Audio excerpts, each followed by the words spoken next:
14e jour de confinement. Vous avez fait votre yoga? Écoutez France Inter? Appelez votre maman. Il fait toujours aussi beau en Ardèche et aujourd'hui j'ai très envie de vous emmener en forêt récolter de la résine de pin.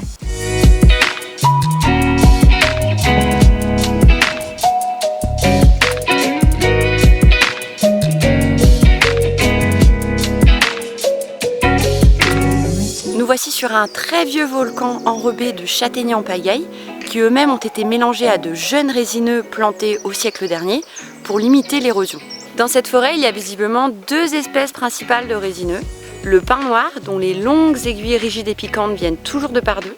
Son cône fait entre 5 et 8 cm. Et le Douglas, dont les petites aiguilles douces et souples, pourvues d'un trait blanc en dessous, se dressent une par une en solo. Il est super facilement reconnaissable grâce à son cône qui porte de petites ailettes sur quelques écailles. J'ai remarqué également la présence de pins sylvestres qui ressemblent pas mal quand même au pin noir, sauf que ses aiguilles sont beaucoup plus petites et sont un peu vert-bleu. Son cône est le même que le pin noir mais légèrement plus petit. Et pour finir, son écorce rose saumon et son port de tronc assez tortueux aident à sa reconnaissance.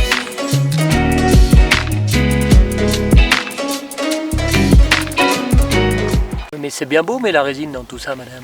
La résine de pin était fortement utilisée à l'époque des Romains pour le calfatage des bateaux. Cette technique qu'on appelle le gémage s'est ensuite largement répandue au 19e siècle dans les Landes. La résine de pin est en fait constituée de la partie liquide qu'on appelle l'essence de térébenthine et de la partie solide qu'on appelle colophane. Et tout ça, c'est ce qu'on appelle la gemme. Une fois terminé, les gémeurs vont envoyer leur récolte en distillerie, d'où va être extrait le colophane pour en faire des colles, du chewing-gum, de la peinture anti-fouling, de l'encre d'imprimante ou encore de la cire à épiler.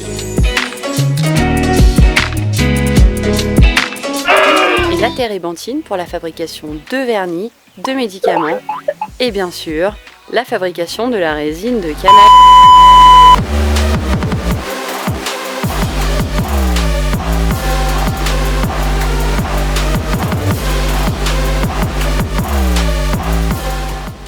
Petite devinette, que va devenir le colophane dans 10 000 ans? En 5 lettres, je suis un prénom féminin commençant par A. Je peux aussi être une pierre précieuse utilisée dans la fabrication de bijoux. Qui suis-je?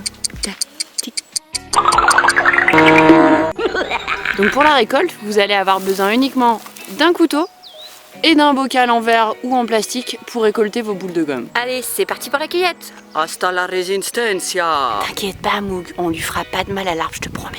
Donc sur cet arbre, on a de la résine blanche qui a durci, elle est déjà sous forme de colophane, c'est optimal pour la récolte. On fera gaffe par contre à bien prendre la résine qui a coulé en dessous de la blessure car l'arbre en a besoin pour cicatriser. J'en ai pas récolté beaucoup mais c'est déjà pas mal. Maintenant, je vous propose plusieurs recettes maison pour exploiter cet incroyable or des bois. À chaque recette, vous commencerez par faire fondre la résine à la casserole en enlevant le plus d'impuretés possible et en faisant attention que ça ne s'enflamme pas. Petit 1, des bonbons au miel et à la menthe à mâcher ou à sucer. C'est chaud. Vous ajoutez du miel autant qu'il y a de résine fondue, puis de la menthe fraîche coupée en petits morceaux. Vous attendez que ça durcisse, puis vous formez de petites boules que vous mettrez au congélateur si vous voulez l'instant fraîcheur.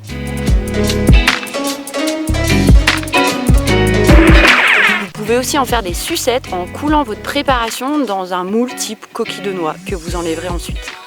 Petit 2, des amadous pour faciliter l'allumage d'un feu en bivouac. Trop facile, vous trempez un bout de tissu ou une allumette dans la résine fondue, vous attendez que ça durcisse et c'est prêt.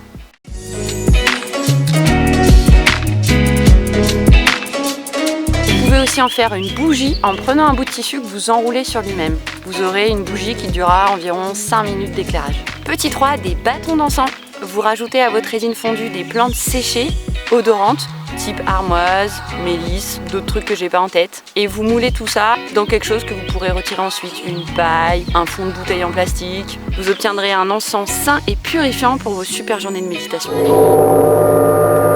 Petit 4, un baume pour soigner rhumatisme et engelure. Il vous suffira de mélanger à votre résine de la cire d'abeille et de l'huile d'olive au bain-marie. Avec un peu d'imagination, on peut encore sans doute faire plein d'autres choses. N'hésitez pas à nous les partager en commentaire. On espère que vous avez aimé cette minute nature. Gardez la pêche et à la prochaine.